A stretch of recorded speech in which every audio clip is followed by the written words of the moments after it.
everyone, welcome back to our Yellow Couch. We meet here every Friday to talk about work, life, and everything in between. Well, to start the show, today we're going to be talking about career choice dilemmas. And I'm joined by our very own Miss Lightness Mtaita. I'm going to let her introduce herself. But also for those who don't know me, my name is Nancy Mbogor. I am Senior Coordinator at Empower. So, Lightness, would you like to tell everyone who you are and what you do? Okay, thank you for having me, Nancy. My name is Lightness Mtaita. I am the Brand and PR Manager here at Empower, and I am so excited to be here, to be back, actually. So she's the perfect person to talk to us about career choices and dilemmas. Should we say that? No. All right. Well, feel free to drop in your comments. We would love to hear from you. If you have any questions, have you ever gone through a career dilemma in your life?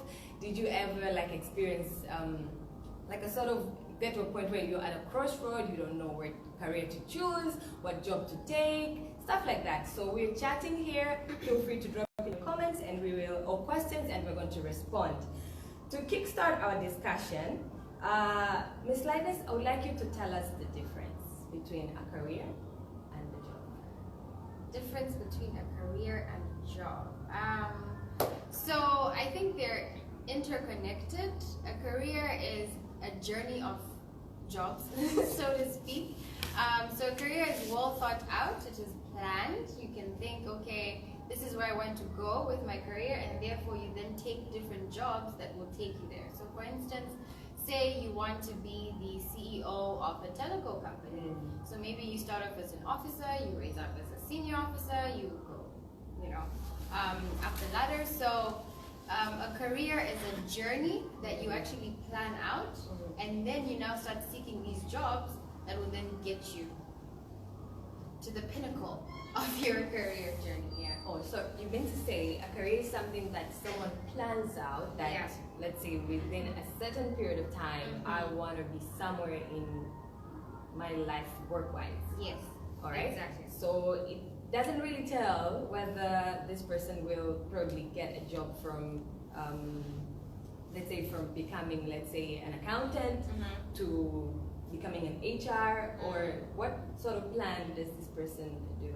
So I guess it depends on your passion yourself, the values that you have as an individual, and what you want to achieve out of life, really.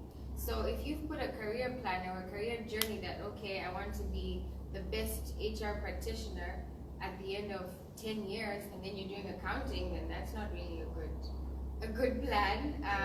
So you have to plan in line with what you're going to be doing on a day-to-day, so that everything becomes connected.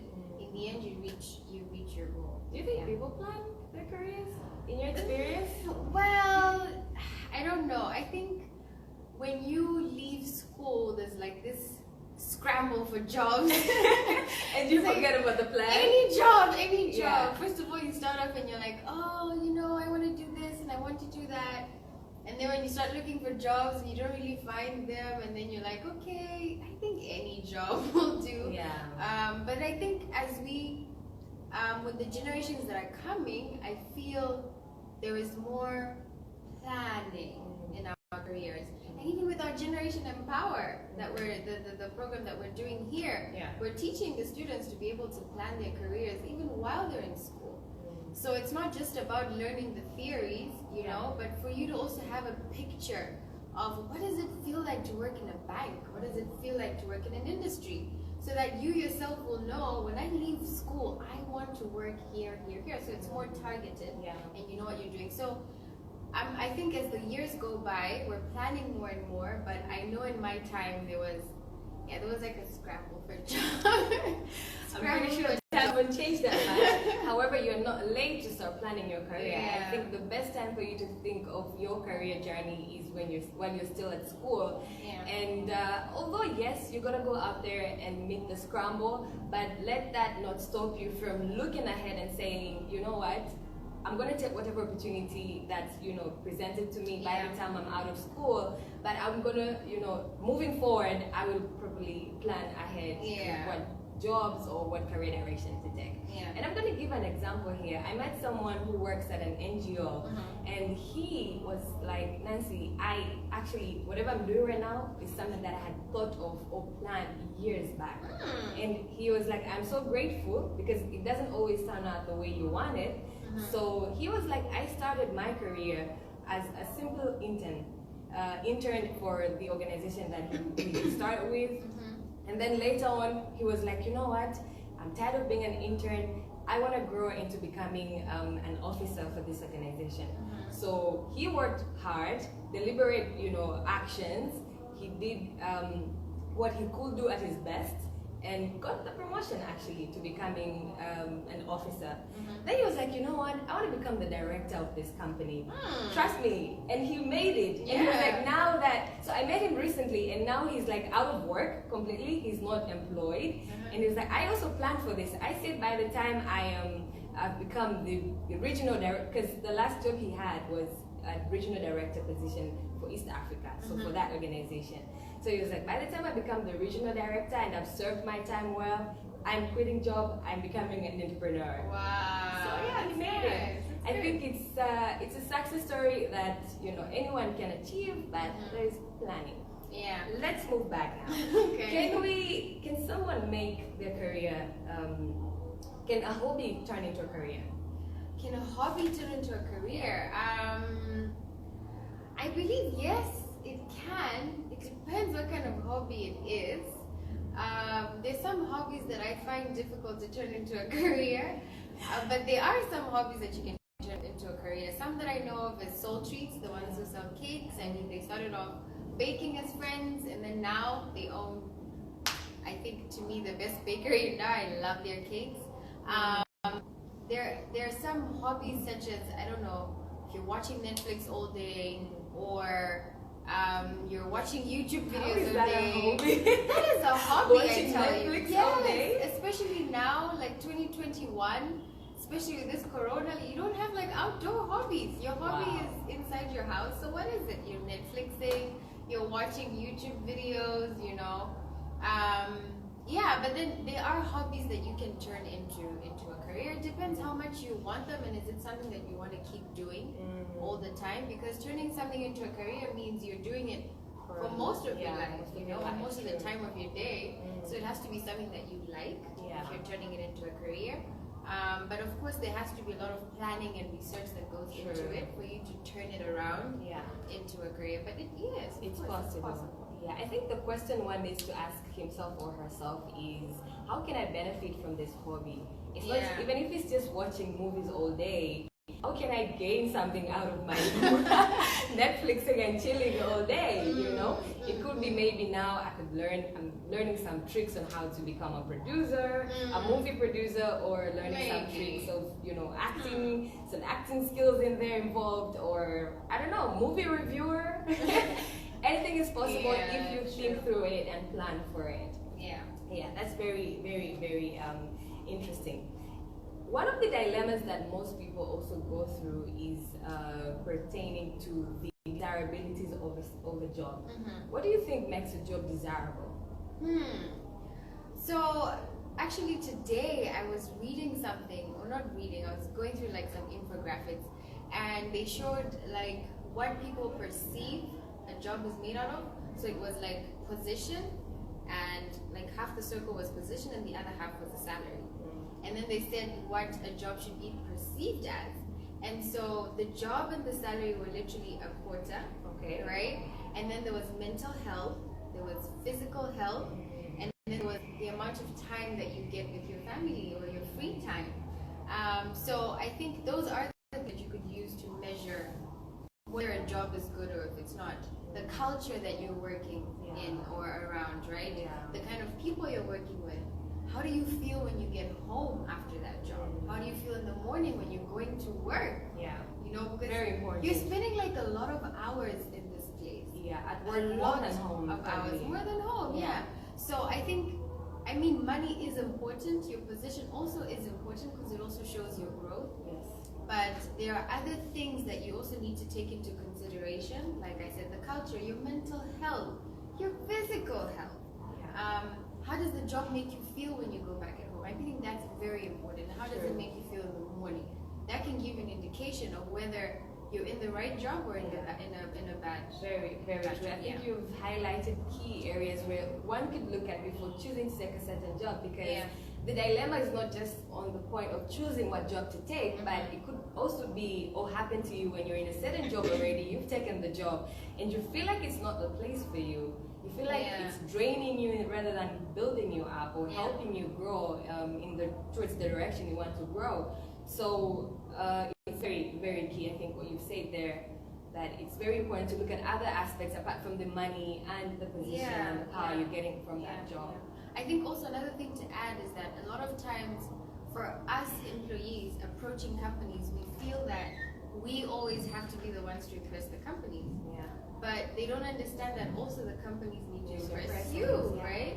So when you're going to a job interview, or you're going you're researching about a company, whether you're going to work for them or not, you also have to understand that it's a two-way street. It's not just you going there and you're nervous, you're like, oh, are they going to hire me? Are they not? You should also be doing your research. You have to see, how are people talking to you? How do they treat you when you get into the place? Remember, they're hiring you for what you can do for them. Exactly. So you hold the key, actually. You hold the upper hand of saying, you know what, these people need me.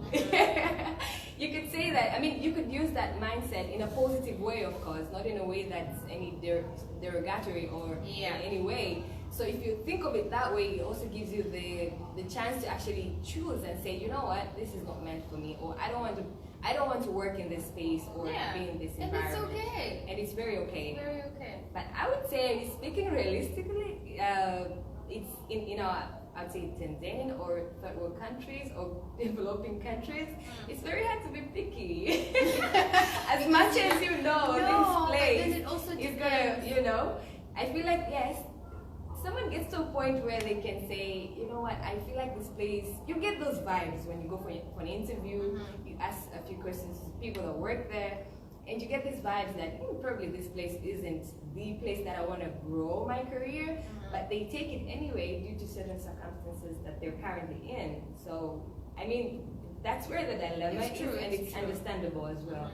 Yeah, so, I mean, you need to look at different factors. It's a dilemma. So they're there. If you're going through that, just know that they're there, and we've all at some point gone through the same dilemmas, and you just choose what's best for you and what works for you. Yeah.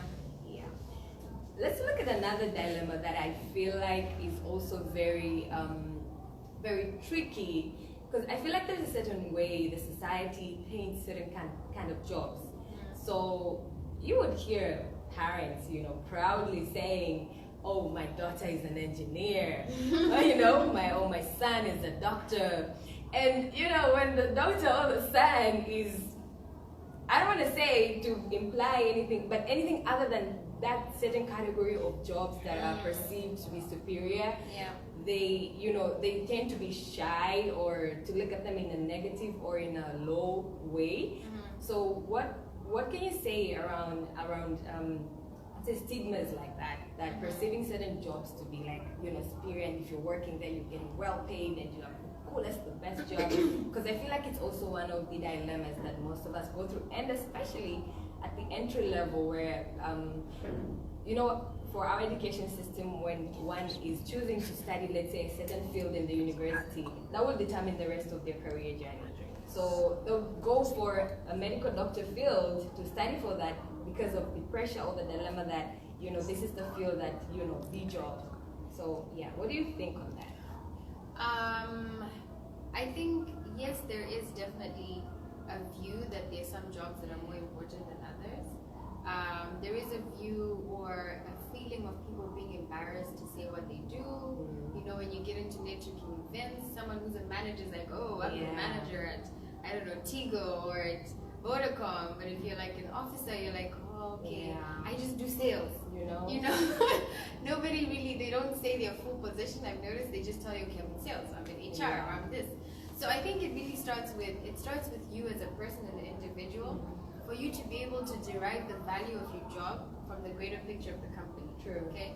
So whatever it is that you're doing, the reason they hired you is because they needed a person to do what you're doing. If you weren't there, whatever you're doing wouldn't get done. So I think it starts from you as an individual being able to derive your value, and knowing how important your job is, and then you won't be embarrassed to say what own you it. do. Yes, you have to own what you do and love what you do. Love what you do. Yeah. I mean, is it the reason why we had very few people taking up our challenge? If you don't know, we had a challenge last week, asking people, challenging them to tell us what they do and why they love what they do. But we had a very low response. So probably people are shy to tell us what they do and why they love what they do. This could be one of the reasons. So I think if you're at that point in your career where you're shy or you're afraid of saying what you do, that could actually limit your growth in your career journey. So you're supposed to own and know the value you're bringing through your position in the place you're working. Yeah. So it's very important to own it and actually make the most of it to grow. Yeah, maybe we should start a movement now. You should tell them what is the challenge. And in the Love What You Do video, maybe they should tell us if they're looking at their job, how have they derived value from the bigger picture, right? Yeah. Tell them the challenge. So here's what the challenge asks you to do. Well, you're supposed to just shoot or record a few minutes video. Tell us what you do. Few seconds, I would say. It could be as long as you're talking that long, you have a lot to say of what you do, go for it. But just few seconds is enough for you to tell us. Just tell us what you do and why you love what you do. And if your video gets to stand out, you could get a very corporate breakfast, lunch or dinner at our very well-established cafe here at Inspire. So tag Inspire Center. It's available on Instagram. Also tag Empower Limited on Instagram. That's all you have to do. Let's share our stories and let's make it comfortable to talk about what we do. And probably we need to own it more than hiding away. Could give you lots of opportunities as well. And tell us how what you do fits into a bigger spectrum of things. Yeah. So yes. Let's look at one final aspect because we're out of time. And if there are any questions, please, are there any questions? No questions? Okay. There's one question, would love to take that. Someone asked, how can they come and speak? Oh, nice. A yellow card. Okay, yes. Wow. Assume so. His name is Hedge somebody. Okay, we will track you down. Habilik. Yes. And you could be our next speaker. We'll discuss. Alright? Thank you so much for engaging with us. Yes, so moving over to our final last question. Another dilemma that I think we should point out is the gender-related job. There are certain jobs that are related to certain genders, or these are male jobs, or these are female jobs, and one cannot cross, or someone might hesitate to take a certain role because they perceive that's a role to be done by a woman or a man. Yeah. So how does one navigate that and get rid of that mindset and just do what you're supposed to? I think yes, there is a mindset that this job is mostly male, that this job is mostly female. But I think again, it just comes down to what you want to do. True. I think it doesn't make sense for you to go and break into maybe an industry that you don't even like just to prove a point that I'm a woman and I've done it. But if you're, let's say you want to be an engineer, and maybe most engineers are men, it doesn't matter. That's what you want to do. You have the brains, go ahead, do it. Even if you're the first female engineer in that company, that's fine. Go on, it's something that you want to do. So I think it all depends on what is your passion, what do you want to do? Because life is short. If Corona has taught us anything, is that life is very, very, very short. Yeah. So you've gotta love what you do and do what you love. And it doesn't matter whether it's male dominated or female dominated. You could be the one to break the glass ceiling. Exactly. So don't be afraid. Yeah, so do you. Correct. Yeah. Well, this has been a very nice discussion, Lightness. I wish we had more time to talk more and more, because a lot of us young people are stuck in this career dilemma circle, and it's very frustrating. It could even impair your decision to go into the next career move, make your next career move or something. So I think we will be sharing more of this in our coming Yellow Couches. There'll be more topics that will cover your work life, your life, So please stay tuned, continue watching our Yellow Couches every Friday. Yes. If you like to write, please visit our website. We have a movement page where you could publish your stories, and you could get an audience of different people that would be reading and giving you comments and likes. If you're a consultant, you could also join our consulting marketplace platform, where you could demonstrate or show your skills and people could book you for your services. There's so much to gain from Empower, and we welcome you all. Until next time, guys, thank you and bye-bye. Stay safe. Yeah.